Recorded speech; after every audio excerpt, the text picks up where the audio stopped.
Bianca Belair hospitalized after vicious attack by WWE's most dangerous faction. The EST of WWE just got taken down, and we're not talking about a wrestling match gone wrong. We're talking about an absolute ambush that sent Bianca Belair straight to the hospital. Before we break down every brutal detail of this shocking attack, smash that subscribe button and hit the notification bell, because WWE Extreme brings you the most explosive wrestling news faster than a Bianca hair whip. So picture this. You're Bianca Belair, the most athletic woman in WWE, walking around backstage minding your own business, probably planning your next championship reign, when suddenly, boom, you're getting jumped by not one, not two, but multiple superstars who decided that playing fair just wasn't on the agenda anymore. Now, when we talk about dangerous factions in WWE history, we've seen some absolute monsters. The Shield destroyed everything in their path. Evolution rewrote the rulebook, and the Bloodline has been dominating for what feels like forever. But this new group? They just proved they're willing to cross lines that even Roman Reigns might think twice about. Let me set the scene for you, because this wasn't just your typical WWE beatdown where someone gets hit with a chair and walks it off by next week. This was calculated, vicious, and frankly, it looked like something straight out of crime drama.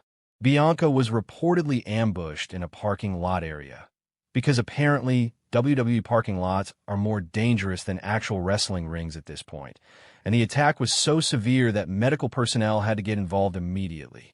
We're talking about the woman who can deadlift other human beings like their grocery bags, the woman who's been in ladder matches, Hell in a Cell, and every brutal stipulation you can imagine. And this is what finally puts her down.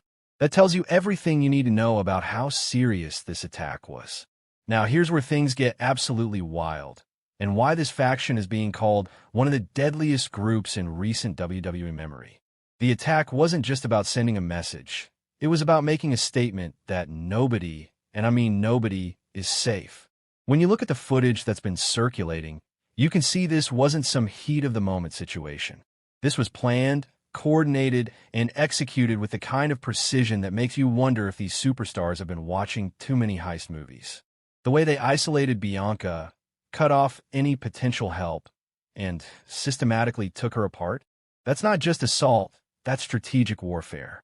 But let's talk about why Bianca specifically became the target, because in WWE, nothing happens without a reason, even if that reason is sometimes completely insane.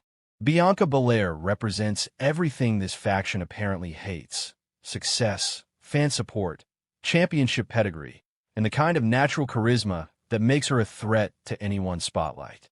She's not just strong, she's not just talented, she's the complete package wrapped up in confidence that could fill an entire arena.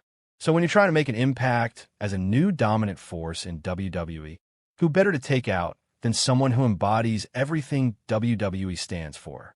It's like wanting to prove you're the toughest person in school, so you pick a fight with the valedictorian, the homecoming queen, and the track star all rolled into one. Spoiler alert, that's Bianca. The hospitalization aspect of this story is what really elevates it from typical WWE drama to legitimate concern territory. We've seen plenty of wrestlers get injured on television, requiring them to take time off for various storyline reasons or actual injuries. But when WWE officially confirms that a superstar has been hospitalized following an attack, that's when you know things got real. Reports suggest that Bianca suffered multiple injuries during the assault, though WWE has been keeping specific details close to the vest, probably because they're planning to milk this storyline for everything it's worth. And honestly, can you blame them? This is the kind of heat-generating, water-cooler conversation-starting content that makes wrestling fans lose their minds. Speaking of this faction, let's address the elephant in the room, or should I say, the gang in the parking lot.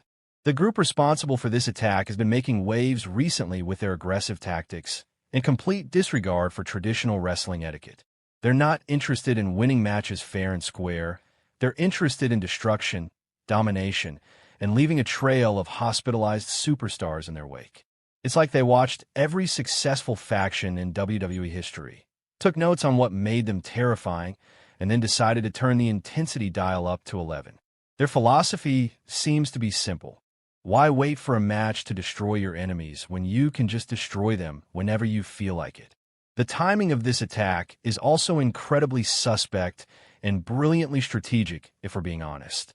Bianca had been building momentum toward what looked like another championship opportunity, the kind of storyline that would put her right back in the main event picture where she belongs. But now she's dealing with physical injuries, emotional trauma from being ambushed, and the very real knowledge that she's not safe anywhere in the building. This faction didn't just hurt Bianca's body. They hurt her confidence, her security, and her ability to focus on competition. That's psychological warfare at its finest, and it's the kind of heel work that actually gets fans emotionally invested rather than just changing the channel. What makes this situation even more intense is the ripple effect it's having throughout the women's division and WWE as a whole. When someone like Bianca Belair, arguably one of the toughest and most resilient women on the roster, can be taken out this brutally, it sends shockwaves through the entire locker room. Other superstars are probably looking over their shoulders, wondering if they're next. Management is scrambling to figure out how to protect their talent while also capitalizing on the storyline. And fans? Fans are either terrified for their favorite wrestlers or absolutely loving the chaos, depending on which side of the fence they sit on. The beauty of this angle, from a storytelling perspective, is that it writes itself going forward. We've got the inevitable return of Bianca Belair seeking revenge, the continued dominance and reign of terror by this dangerous faction, potential allies stepping up to help even the odds, and the ultimate confrontation that fans will be begging to see. This could lead to War Games matches, Survivor Series eliminations, or even a WrestleMania moment where Bianca finally gets a redemption. The possibilities are endless, and that's what makes it such compelling TV.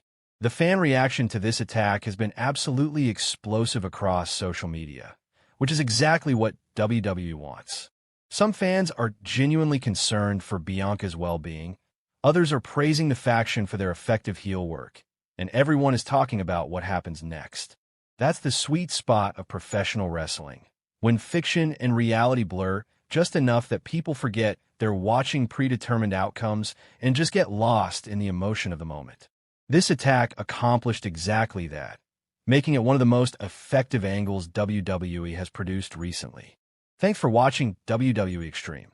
We will keep you, and if there is any silver lining to this tragedy, it is how united the WWE community has become around her. Fans, wrestlers, and even former rivals have been posting messages of love and encouragement. Bayley, Rhea Ripley, and Charlotte Flair have all publicly wished her well. It is moments like these that remind us why WWE is more than entertainment. It is a family. So while this story began with heartbreak, let us not forget, every comeback story starts with a fall. And when Bianca Belair walks down that ramp again, stronger than ever, the WWE Universe is going to erupt in the loudest cheer of her career. Thank you for watching, everyone. This has been WWE Extreme, where the stories are wild, the energy is real, and the passion never fades. Stay strong, EST fans, and keep those prayers and positive vibes coming for Bianca Belair. And if there is any silver lining to this tragedy, it is how united the WWE community has become around her. Fans, wrestlers, and even former rivals have been posting messages of love and encouragement. Bayley, Rhea Ripley, and Charlotte Flair have all publicly wished her well. It is moments like these that remind us why WWE is more than entertainment. It is a family.